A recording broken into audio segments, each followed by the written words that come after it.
Look, I never believed in any of this stuff. Bigfoot, Sasquatch, whatever you want to call it. I thought it was all just mountain legends, stories people told around campfires. I'm not the kind of person who believes in things without seeing them. But I'm sitting here now, looking at footage on my phone that I still can't fully process, and I need to tell someone about what happened to me last fall. I've been making moonshine in the Appalachian Mountains for about 10 years now. It's a family thing. My grandfather taught me everything he knew before he passed. It's not something I'm proud of exactly, but it's decent money on the side, and honestly, it connects me to my family history in a way that matters. The way I see it, I'm keeping a tradition alive. My still is set up deep in the national forest, about 3 miles from the nearest road. I have to hike in with all my supplies, which is a pain, but it's also what makes the location perfect. Nobody knows about this spot except me. There's a natural spring with the clearest water you've ever seen, and the tree cover is so dense that you could walk within 50 feet of the site and never know it was there. I've got my copper pot, my coils, a few barrels, and a little campfire area where I can work. Usually, I come out twice a month to check on batches and collect what's ready. I always go alone. That's just how I prefer it. About 6 months before all this happened, I started noticing small things out of place at the site. Nothing major at first, just little things that made me pause. Firewood I'd stacked one way would be arranged differently when I came back. A barrel lid would be off when I was sure I'd put it on tight.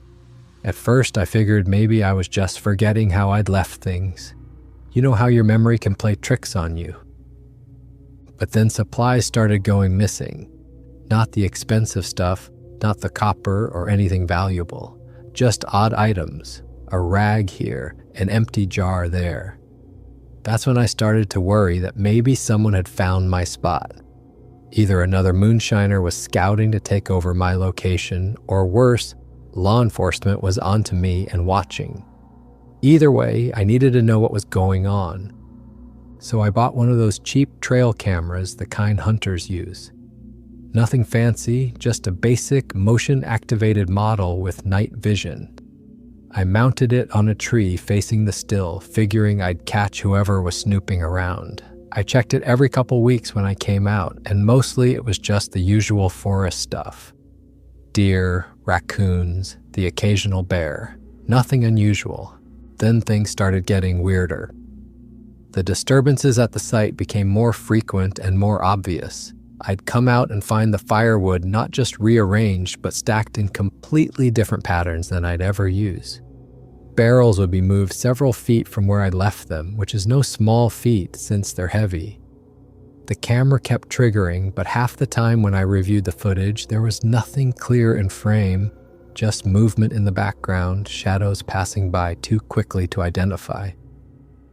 I started finding footprints near the spring, big ones, way too big for a person. At first, I told myself it was just a bear. We have black bears all through these mountains, and they can leave impressive tracks. But these were different.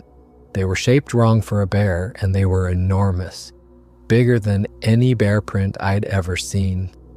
Still, I kept telling myself it had to be a bear. What else could it be? It was late October when everything changed. I hiked out to check on a batch that should have been ready. The weather was turning cold, and I remember the leaves crunching under my boots, that perfect fall afternoon with the sun slanting through the trees. I got to the site around 4 in the afternoon, did my usual checks on the equipment, then pulled the SD card from the camera to see what had been triggering it. I sat down on a log with the camera in my hands, scrolling through the clips on that tiny screen. Deer, deer, raccoon, nothing, deer. The usual. I was actually getting bored, thinking about just deleting everything and putting the card back. Then I got to a clip from 2 nights before, time-stamped at 2:47 a.m. I pressed play. I had to watch it 3 times before my brain would accept what I was seeing. Something massive walked into the clearing. It was moving upright on 2 legs, easily 8 feet tall, covered in dark hair. The arms were too long, swinging as it walked, and the movement was all wrong for any animal I knew. It wasn't a bear. Bears don't move like that when they're on two legs, and this thing walked with purpose, like a person, but bigger and more powerful. It went straight for the still, stopped right in front of it, and just stood there, examining everything. The night vision caught all of it clearly. I could see how huge it was, shoulders probably twice as wide as a large man. The arms hung down past where its knees would be. The proportions were all wrong for a human, but it stood and moved with a confidence that no animal has. Then it turned and looked directly at the camera. I'm looking at that image right now on my phone, and it still makes my hands shake. The face filled the frame. You could see the heavy brow, the deep-set eyes reflecting the infrared light from the camera. The nose was flat, wide, the face almost human, but absolutely, definitely not human. What got me most was the expression. This wasn't some dumb animal. There was intelligence there, curiosity. It was studying the equipment the same way a person would study something unfamiliar. It reached out with one massive hand and touched the copper coils almost gently. The fingers were thick, dark, almost delicate in how they moved across the metal. It picked up an empty jar I'd left out, turned it over in its hands like it was trying to figure out what it was for, held it up to examine it from different angles, then set it back down carefully, exactly where it had been. This thing wasn't just an animal, it was examining human technology, trying to understand it, showing problem-solving behavior that shouldn't exist in anything that looks like that. After about 15 seconds that felt like forever, it turned and walked back into the forest, disappearing between the trees like it had never been there. I sat there on that log, the camera still in my hands, and I couldn't move. My brain was trying to make sense of what I'd just seen, running through every possible explanation. A guy in a suit? No way, not out here, not at 2:47 in the morning, and nothing about the movement looked like a person in a costume. The way it walked, the proportions, the natural way it interacted with objects. That wasn't someone in a gorilla suit. A bear? I knew bears, had seen plenty of them in these mountains. That was no bear. I played the clip again. My hands were shaking so bad I almost dropped the camera. I paused it on the frame where the face was looking at the camera. Those eyes. There was something behind those eyes, something that understood it was being filmed. This was real. This had happened 2 nights ago at my still. I'd grown up hearing stories about wild men in these mountains, about things that lived deep in the forest where people didn't go. Old-timers would talk about it over beers, about seeing things in the woods that didn't make sense. I'd always thought they were just stories, exaggerations, things people said to explain strange noises or shadows. But I was holding proof in my hands. The legends were real. That's when I started looking around the clearing nervously. The sun was getting lower, the shadows growing longer between the trees. It would be dark in about an hour, and if that thing had been here 2 nights ago, what were the chances it was still around? What were the chances it had been here even more times than the camera caught? I thought about all those times I'd felt like I was being watched, all those moments when the forest went silent around me. Maybe I had been watched. Maybe I'd never been alone out here. I made a decision right then. Pack up and get out. I started moving fast, gathering my tools, shoving things into my pack without my usual care. My heart was pounding, and I kept glancing toward the tree line, half expecting to see something watching me. Every shadow between the trees looked like it could be something. Every movement of branches in the wind made me jump. That's when I heard the first branch break. It was loud, deep in the forest behind me. Not a small branch, a big one. The kind of sound you get when something massive is pushing through the underbrush. I froze, listening. Another crack, this time to my left. Then another to my right. The sounds were coming from multiple directions, and they were deliberate. heavy, the sound of something big moving with purpose. I stopped what I was doing and just stood there, listening hard. The forest had gone completely silent. No birds, no insects, nothing. Just that dead silence that makes your skin crawl. The kind of silence that means predators are near. Then more branches breaking, closer now, heavy footsteps moving through the woods. Not the sound of an animal wandering, but the sound of something approaching, stalking. Something was circling the clearing. I grabbed my rifle from where I'd leaned it against a tree and backed toward the center of the open space, trying to keep eyes on all directions. I could see movement in the trees, shadows shifting between the trunks. The sun was dropping fast and the light was getting strange. That dim golden glow that makes everything look different, makes distances hard to judge. I heard a sound then, almost like breathing, but deeper, rumbling, coming from something with lungs bigger than any human. It was coming from 3 different directions around me. Whatever I'd seen on that footage wasn't alone. There were more of them, and they were surrounding me. I started backing toward the trail that led out, trying to keep my rifle ready, trying to watch all directions at once. My mouth was dry, and my pulse was hammering in my ears so loud I could barely hear anything else. The shadows kept moving, kept shifting, staying just out of clear sight. Then one of them stepped out from behind a tree about 40 feet away. It was the same thing from the footage, or something just like it, maybe even bigger than the one in the video. It just stood there at the edge of the trees, not moving, watching me. In the fading daylight, I could see details the night vision hadn't picked up clearly. The hair covering its body was dark, almost black, but with reddish tones where the light hit it. The face was even more disturbing in real light. That flat nose, the heavy brow ridge, the eyes that were too intelligent, too aware. The massive shoulders, the way the arms hung, the sheer size of it. This thing could tear me apart without effort. It wasn't threatening me, not yet. It was just standing there, blocking the path out, studying me the same way it had studied my equipment. I could see its chest moving as it breathed, could see the muscles shifting under the hair as it adjusted its stance. This was real. This was standing 40 feet away from me, and it was real. Then another one appeared on my left side. This one was slightly smaller, maybe 7 feet tall instead of 8, but still massive. Then a third on my right, bigger than both of them. I was surrounded, and there was no way out. They weren't attacking, weren't charging, just standing there at the edge of the clearing, watching me, waiting. One of them, the first one, picked up a rock.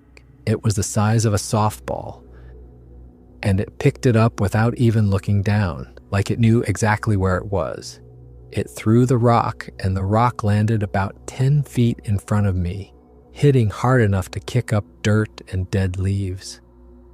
That wasn't random. That was aimed. That was a warning, a message. We can hit you if we want to. Then they started making sounds. Deep, whooping calls, almost like howls, but not quite. Nothing like any animal I'd ever heard. The sounds had a pattern to them, a rhythm. They were calling to each other, communicating, coordinating. The closest one took a step forward, moving into the clearing. I raised my rifle, yelled at it to stay back. My voice sounded weak and scared even to my own ears, barely more than a croak. It didn't stop. It took another step toward me, slow and deliberate. I could see its face clearly now, see the expression. It wasn't angry, it was curious, maybe even cautious, but not afraid of me or the rifle. I fired a warning shot into the air. The sound was deafening in the quiet forest, echoing off the mountains, my ears ringing from it. That was a mistake. All 3 of them erupted in roars, sounds so loud they hurt my ears, sounds I felt in my chest like a physical force. Deep, booming, angry sounds that spoke of power and rage. The one in front charged forward, covering the distance between us in huge, loping strides. I didn't think, I just ran. I crashed through the underbrush toward where I thought the trail was, moving as fast as I could. I dropped my pack, didn't care about leaving it, just needed to move. Behind me, I could hear them coming, trees snapping like twigs, the ground shaking from their footsteps, those roars echoing through the forest. They were fast, way faster than anything that size should be able to move. I'd seen bears run before, and these things were faster. The trail back to my truck was 3 miles long. It had never felt so impossibly far. I was running full speed, rifle in one hand, my phone in the other, tripping over roots, branches slapping my face, thorns tearing at my clothes. I could hear them keeping pace with me in the trees. They weren't right behind me. They were moving parallel on both sides, crashing through the forest like it wasn't there. Like they were hurting me, driving me forward, keeping me on the trail. I tried to veer off the trail, thinking maybe I could lose them in the thick forest, hide behind some rocks or a fallen tree. One of them cut in front of me, appearing between the trees so fast it was like it teleported. I caught a glimpse of it, massive, dark, moving with impossible speed, and I turned back onto the trail. They were pushing me somewhere, controlling where I went. This wasn't a random chase. They were hunting, and they knew what they were doing. My lungs were burning, my legs were screaming, and I knew I couldn't keep this pace up. The creatures were still whooping back and forth to each other, and I started to realize there were more than just the 3 I'd seen. I could hear more of them ahead, more behind, voices calling from different parts of the forest. How many were there? 5? 10? The whole forest felt alive with them, felt like one giant organism surrounding me. I came to a steep ravine and had to scramble down. The path was narrow, loose rocks and dirt, and I was moving too fast. I fell halfway, tumbling over rocks and dead leaves to the bottom, banging my knee hard enough that I saw stars. I got up, tasted blood in my mouth from where I'd bitten my tongue, and kept running. Pain shot through my leg with every step, but I couldn't stop. When I looked back, one of them was standing at the top of the ravine, just silhouetted against the darkening sky. It didn't follow me down, it just stood there, watching me escape, watching me struggle. Then it turned and disappeared back into the trees. They were letting me run. This was a game to them, or a test, or something I couldn't understand. But they could have caught me by now if they wanted to. They were choosing not to. The sun was gone now. The forest was pitch black except for the glow from my phone's flashlight. I knew using the light was giving away my position, but I couldn't see without it. I didn't care anymore. I just needed to get out. The beam from my phone showed trees, shadows, movement everywhere. Every tree trunk looked like it could be one of them. Every shadow could be death waiting.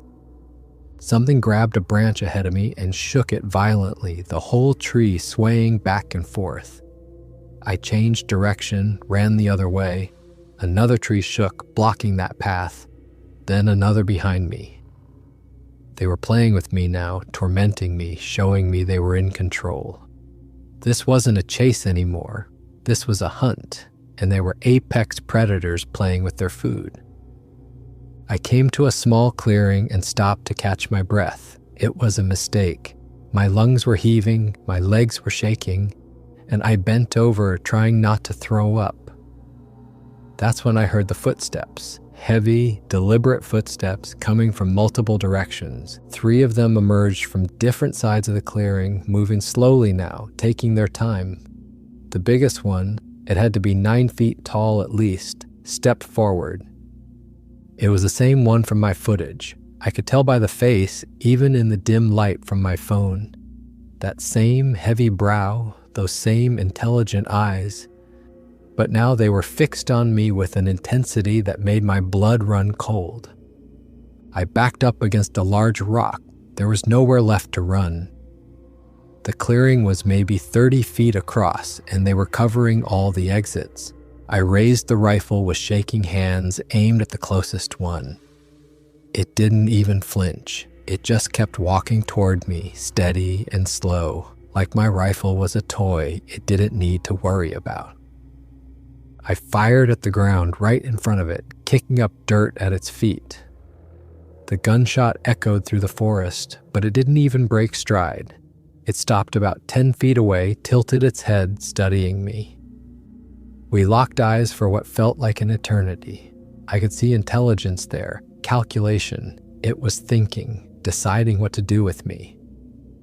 Then it roared, so close, so loud, I felt like my chest was caving in. The sound hit me like a physical wave, deep and resonant and full of rage. I couldn't breathe. My hands went numb and I almost dropped the rifle. I thought this was it. This was how I died, torn apart by something that shouldn't exist, in a forest where nobody would ever find me. Then something happened, a sound in the distance. Maybe another animal, maybe something else. All three of them turned their heads at the same time, listening. The big one in front of me looked away, toward the source of the sound. I saw something in its expression change, saw some kind of recognition or concern. I didn't wait. I ran hard to the left, toward the gap between two of them, crashing through brush, not caring about the noise. Behind me, I heard them making sounds back and forth. Different pitches, different tones, like they were arguing about something. One voice was higher, agitated, while the deeper one seemed to be responding. They were having a conversation about what to do with me. I used those precious seconds to put distance between us. I found the main trail again, recognized landmarks. A distinctive split tree, a pile of rocks I remembered passing. The truck was maybe half a mile ahead. I could make it. I had to make it. I pushed harder than I thought possible. Found energy I didn't know I had left. My vision was tunneling, narrowing down to just the path ahead lit by my phone. Everything else was darkness. I could see the clearing ahead where I'd parked, could see the shape of my truck in the moonlight that was just starting to filter through the trees. Behind me, they were coming again. I could hear them crashing through the forest, and they'd made their decision. Whatever had distracted them was forgotten. They were coming for me, and this time there was no hesitation in the sound. They were done playing. I reached the truck and fumbled for my keys, dropped them in the dirt. Had to search the ground with my phone light, hands shaking so bad I could barely grip them when I found them. I looked up. One of them was at the edge of the clearing, just watching. Not running, not charging, just standing there like it knew I was trapped. I got the door open, threw myself inside, slammed it shut, and locked it. My hands were shaking so hard I could barely get the key in the ignition. Through the windshield, I saw two more creatures emerge from the tree line. They just stood there, not charging, not approaching, watching me struggle with the keys. I got the engine started, put the truck in gear. One of them moved forward then, faster than before, covering the distance in 3 huge strides. It hit the side of my truck bed with one massive hand. The whole vehicle rocked from the impact, tilted on its suspension. I heard metal crunch, felt the frame shake. When I looked in the side mirror, I could see the dent it left. The entire side panel was caved in, bent inward like paper. I floored it. The truck fishtailed on the dirt road, tires spinning before they caught traction. In my rearview mirror, all 3 of them were standing in the road watching me leave. They didn't chase, they just stood there, dark shapes in the moonlight, watching my tail lights disappear into the distance. I drove for about 5 minutes before I had to pull over. I was shaking too hard to drive safely. My hands wouldn't stop trembling, my breath was coming in ragged gasps, and I thought I might pass out. I just sat there in my truck on the side of the road, trying to breathe, trying to think, trying to process what had just happened. I could go home, pretend this didn't happen, keep my mouth shut about everything, destroy the footage, forget about the still, never go back to those mountains. But they'd found my still. They'd been there multiple times. The evidence was all over that camera. What if they followed me? What if they somehow tracked me back, found out where I lived? I started thinking about my family sleeping at home, about my neighbors, about the town just 10 miles from where I'd parked. What if these things came out of the mountains and into town? What would happen then? How many people could get hurt? And it would be my fault for not saying anything. I made my decision. I had to tell someone. I had to get help. Even if it meant going to jail for the moonshine operation, even if it meant losing everything, I had to tell someone what was out there. I drove straight to the sheriff's station. It was around 9 at night when I got there. I must have looked insane when I walked in, covered in scratches, my clothes torn, face bleeding from branches, wild-eyed and breathing hard. The deputy at the desk stood up when he saw me, hand moving toward his weapon, probably thinking I was on drugs or having some kind of mental break. I tried to explain, words tumbling out. Giant creatures in the mountains attacked me, chased me for miles, nearly killed me. The deputy looked skeptical, probably thought I was crazy until I pulled out my phone with shaking hands. I showed him the footage from the trail camera. He watched it once and I saw his face change. The skepticism disappeared, replaced by something else. Fear, maybe, or disbelief. He went pale, didn't say anything for a moment, then reached for his radio and called for the sheriff. The sheriff came out of his office, took my phone, and watched the clip 3 times without saying a word. He kept pausing it, zooming in on the creature's face, watching the way it moved. Then he asked me where this was filmed. I had to tell him the truth. Deep in the national forest at an illegal moonshine operation. His expression changed when he understood the situation, but not the way I expected. Making moonshine was a crime, but this footage showed something else entirely, something bigger than local law. He made a call, got 2 deputies ready. He asked if I was willing to take them back there, show them the site.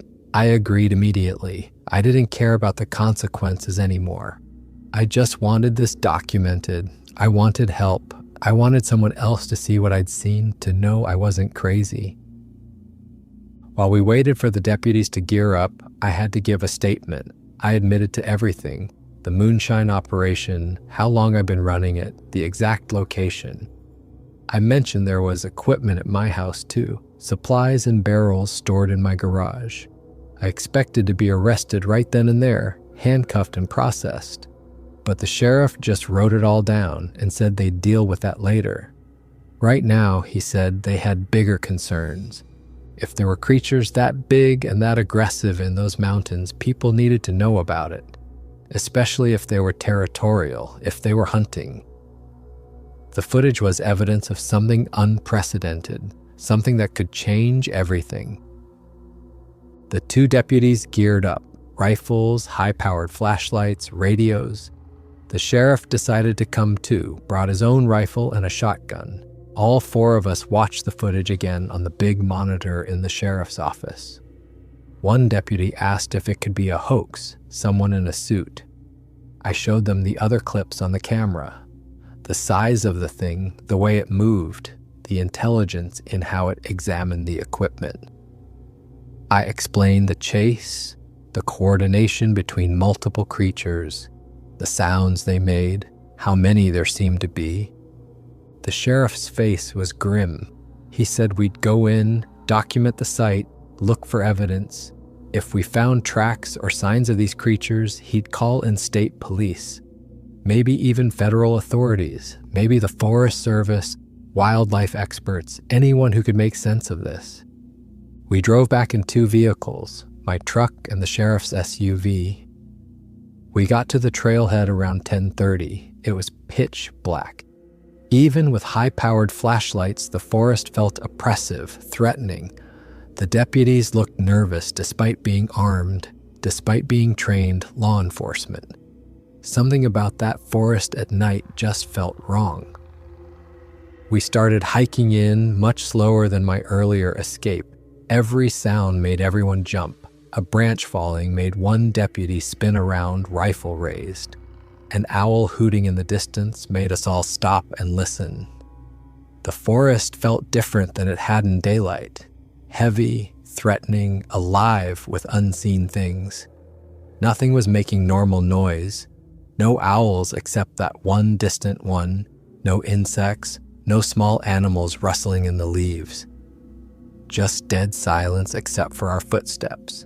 We got within about a quarter mile of the still site, and that's when we smelled it. This awful, musky smell like wet dog mixed with something rotting, something primal and ancient. It hit us like a wall, made my eyes water. The sheriff smelled it too, wrinkled his nose, asked if I'd smelled this before. I told him I hadn't, at least not that strong. Then one of the deputies spotted something on the trail ahead, a massive footprint in the mud illuminated by his flashlight beam. Everyone stopped. We all shined our lights on it. The print was easily 18 inches long, with clear toe impressions, a distinct arch. It was fresh. You could see the way the mud was still damp at the edges, hadn't dried yet. The sheriff took photos with his phone, multiple angles, put his own boot next to it for scale. His boot looked like a child's shoe next to it. Then we found more prints, lots of them heading toward the site. Multiple sets, different sizes. Some were huge, others were smaller but still bigger than human. We followed them, weapons ready, every sense on high alert. When we reached the clearing, I couldn't believe what I was seeing. The place had been destroyed. The still was torn apart. Copper pipes bent and broken like they were made of paper, barrels smashed to pieces, equipment scattered everywhere. Some pieces had been thrown into the trees 30 feet away, caught in branches 15 feet up. The campfire area was demolished, logs thrown around like they weighed nothing. Rocks displaced, my fire pit completely dismantled. This wasn't random animal damage. This was deliberate. This was angry. This was revenge. The sheriff walked through the site, documenting everything with his phone camera, taking video, photographing every detail. The trail camera had been ripped off the tree and smashed on the ground, the plastic casing cracked open, the electronics crushed. The memory card was gone. Thank God I'd already transferred the footage to my phone, or there would be no evidence at all. We found claw marks on trees, 6 or 7 feet high, deep gouges in the bark like something had scraped them with massive hands or claws. The wood was torn away in long strips, showing the fresh white wood underneath. One deputy found more footprints, dozens of them all around the clearing, overlapping each other, different sizes. There had to be at least 5 or 6 different creatures here, maybe more.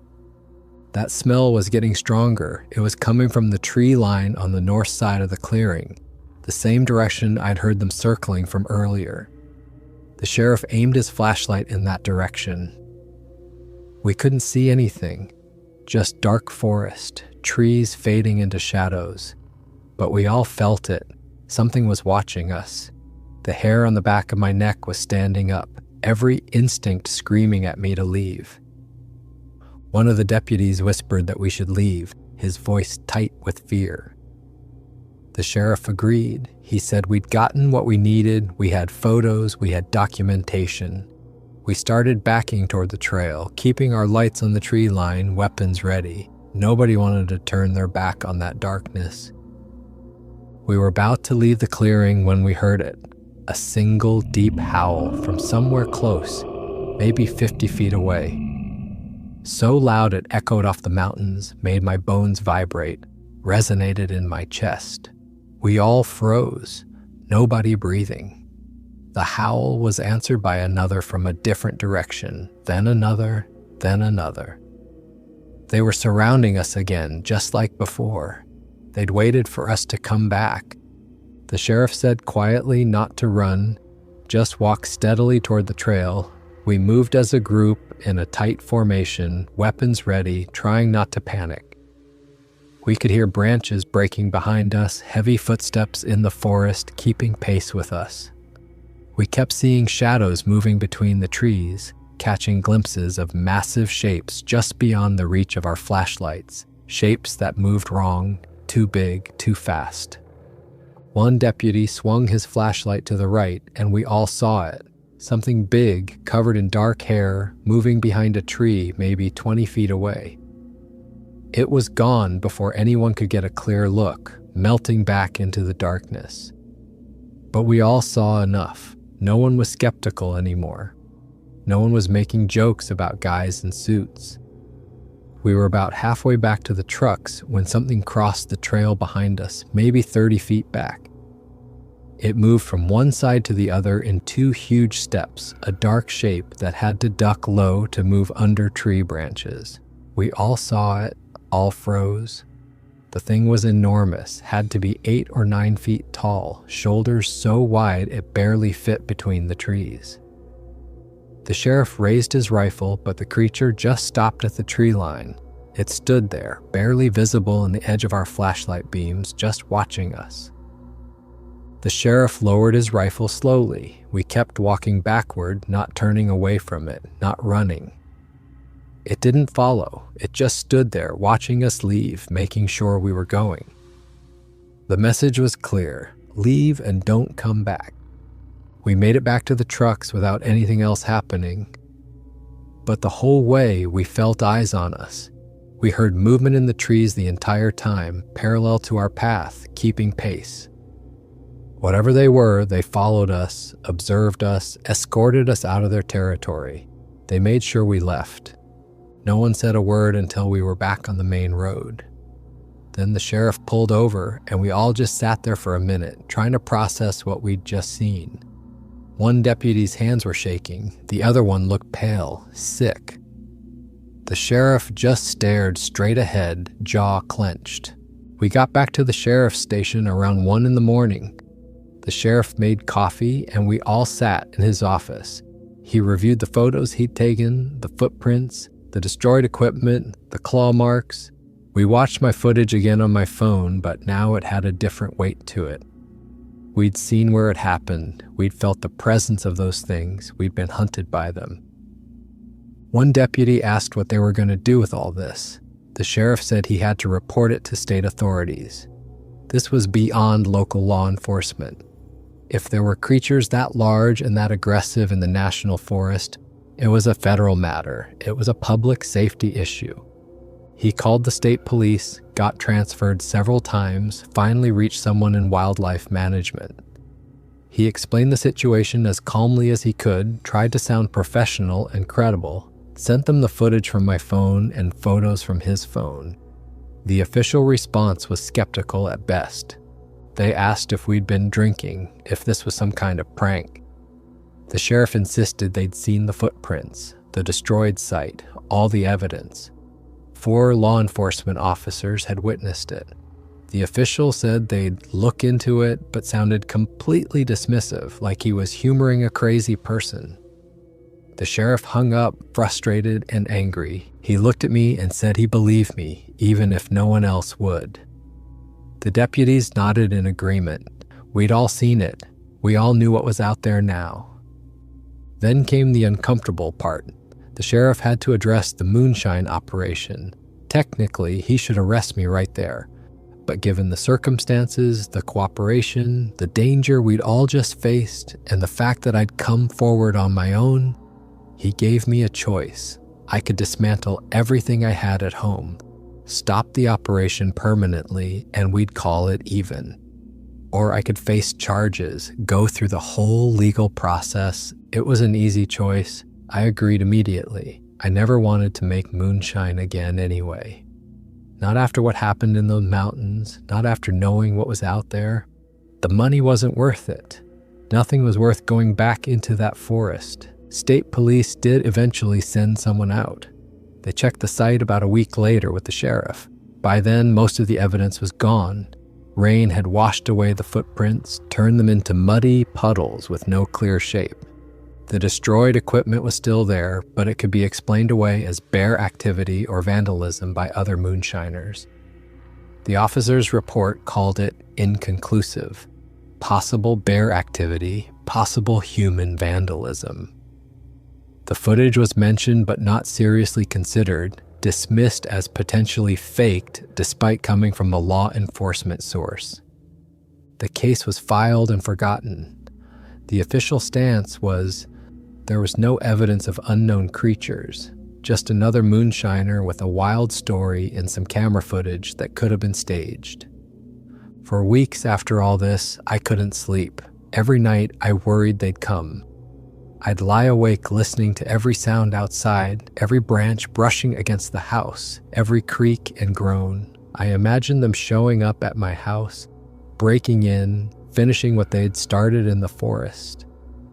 I started sleeping with my rifle next to the bed, fully loaded, safety off. I reinforced my doors with extra deadbolts, got extra locks for every window, installed motion sensor lights around the property. Every night when it got dark, I'd check every room, every closet, look under beds, make sure all the windows were secure. My family thought I was losing my mind, becoming paranoid. I couldn't tell them the truth. How do you explain something like this? How do you tell the people you love that there are monsters in the mountains and they might come for you? But they never came. Weeks turned into months, and nothing happened. Whatever territory they were claiming, it was in the mountains. They destroyed my operation, made their point, warned me never to come back. That was enough for them. They'd marked their territory, and I'd respected that boundary. As long as I stayed away, they'd leave me alone. I still have that footage on my phone. I look at it sometimes, still trying to make sense of what I saw. That face in the frame, those intelligent eyes studying my equipment, the way it moved with purpose and curiosity. This wasn't some mindless animal. This was something else, something we're not supposed to know about, something that's been in those mountains long before we were, and will probably be there long after we're gone. People can believe what they want about this story. I know what I saw. I know what chased me through 3 miles of forest. I know what destroyed my still sight in a fit of rage. I know what followed us when we came back with the sheriff. I know what's out there in those mountains, and I know I'm never going back. For more interesting stories, check this out.